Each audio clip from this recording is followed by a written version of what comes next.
dan sejarah asal-usul suku Sasak. Suku Sasak adalah penduduk asli dan suku mayoritas di Pulau Lombok, Nusa Tenggara Barat.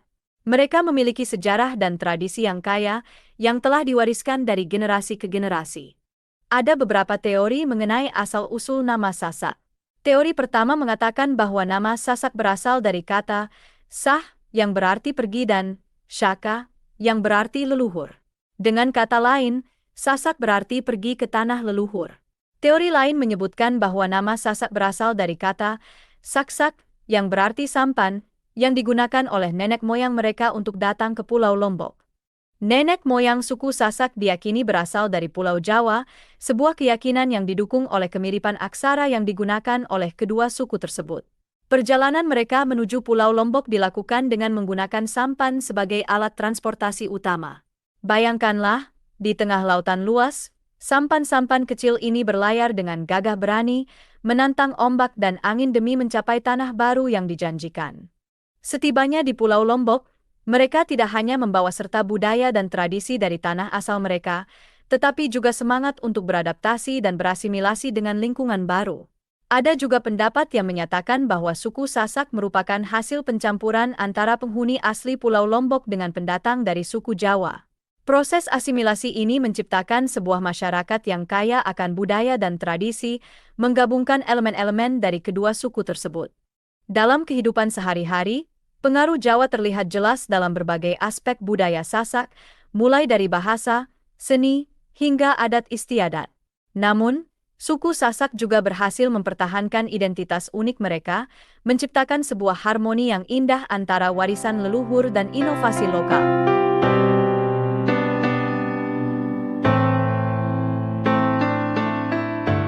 Suku Sasak telah mendiami Pulau Lombok sejak sekitar 4.000 tahun sebelum Masehi.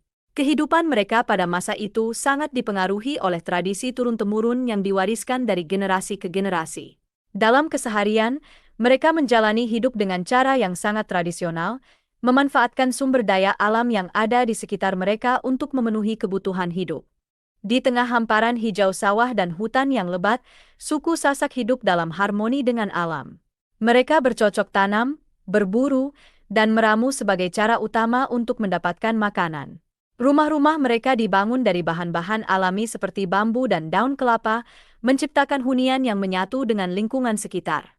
Meskipun begitu, seiring berjalannya waktu, beberapa kelompok suku Sasak mulai mengadopsi cara hidup yang lebih modern. Mereka mulai mengenal teknologi dan inovasi yang datang dari luar, yang kemudian diintegrasikan ke dalam kehidupan sehari-hari. Namun, ada juga kelompok-kelompok yang tetap teguh mempertahankan cara hidup tradisional mereka, menjaga warisan budaya yang telah ada sejak ribuan tahun lalu. Perpaduan antara tradisi dan modernitas ini menciptakan sebuah dinamika yang unik dalam masyarakat Sasak. Di satu sisi, mereka tetap memegang teguh nilai-nilai leluhur, sementara di sisi lain, mereka juga terbuka terhadap perubahan dan perkembangan zaman. Hal ini terlihat dalam berbagai aspek kehidupan, mulai dari cara berpakaian, upacara adat, hingga sistem pertanian yang mereka gunakan.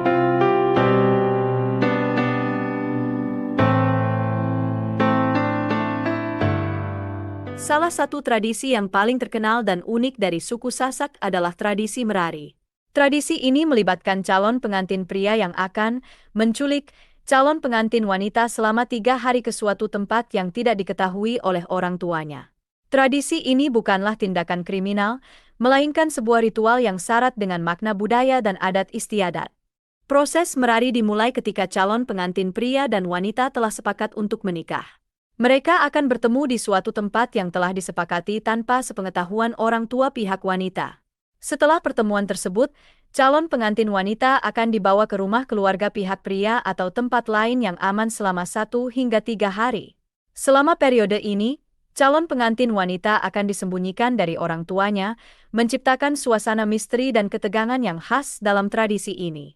Setelah 3 hari, orang tua dari calon pengantin wanita akan diberitahu tentang keberadaan anak mereka. Mereka kemudian akan datang untuk menebus sang anak dan melanjutkan pembicaraan tentang pernikahan kedua calon mempelai. Proses ini dikenal sebagai besejati, di mana keluarga pria mendatangi orang tua wanita untuk memberitahu bahwa anak perempuannya telah dibawa oleh sang putra. Tahap ini harus segera dilakukan agar orang tua wanita tidak khawatir mencari anaknya. Selanjutnya, akan ada proses berselabar, yaitu saling memberi kabar antara pihak laki-laki dan perempuan.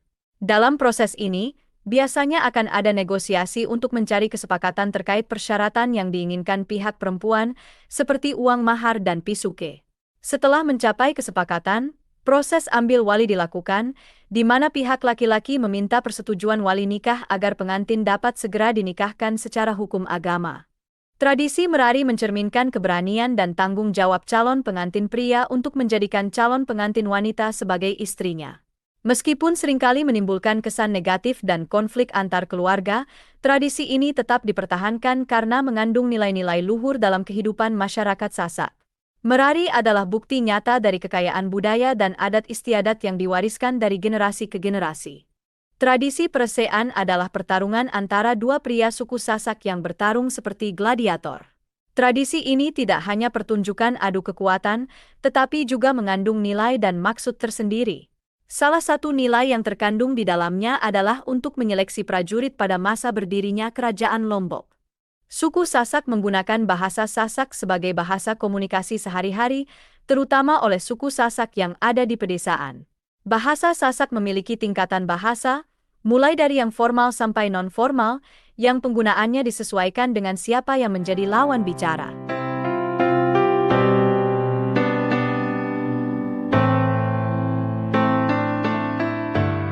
Suku Sasak memiliki sistem budaya yang tercatat dalam Kitab Negara Kertagama karya Empu Prapanca, sebuah naskah penting dari masa kejayaan Kerajaan Majapahit.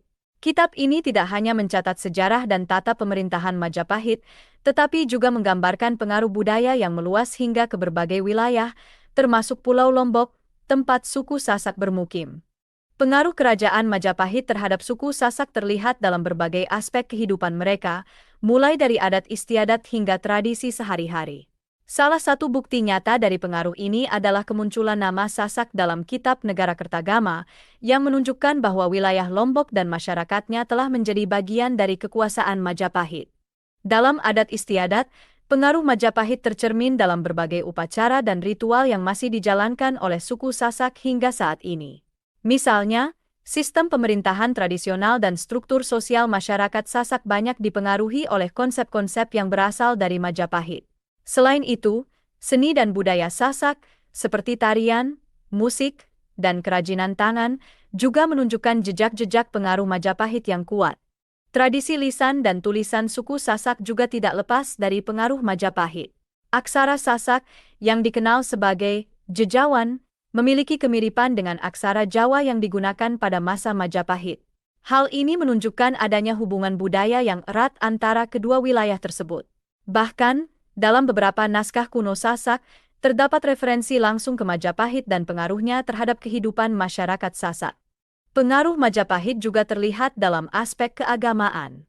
Meskipun suku Sasak kini mayoritas beragama Islam, banyak dari tradisi keagamaan mereka yang masih mengandung unsur-unsur Hindu-Buddha yang dibawa oleh Majapahit. Ini menciptakan sebuah harmoni unik antara kepercayaan lama dan baru yang menjadi ciri khas budaya Sasak. Kisah asal-usul suku Sasak adalah cerita yang kaya akan sejarah dan tradisi. Dari kedatangan nenek moyang mereka hingga tradisi yang masih dijalankan hingga saat ini, suku Sasak telah berhasil mempertahankan identitas dan warisan budaya mereka. Demikianlah kisah ini diceritakan, segala kebenaran detailnya kita kembalikan kepada Allah, Tuhan yang Maha Kuasa, pemilik kisah kehidupan.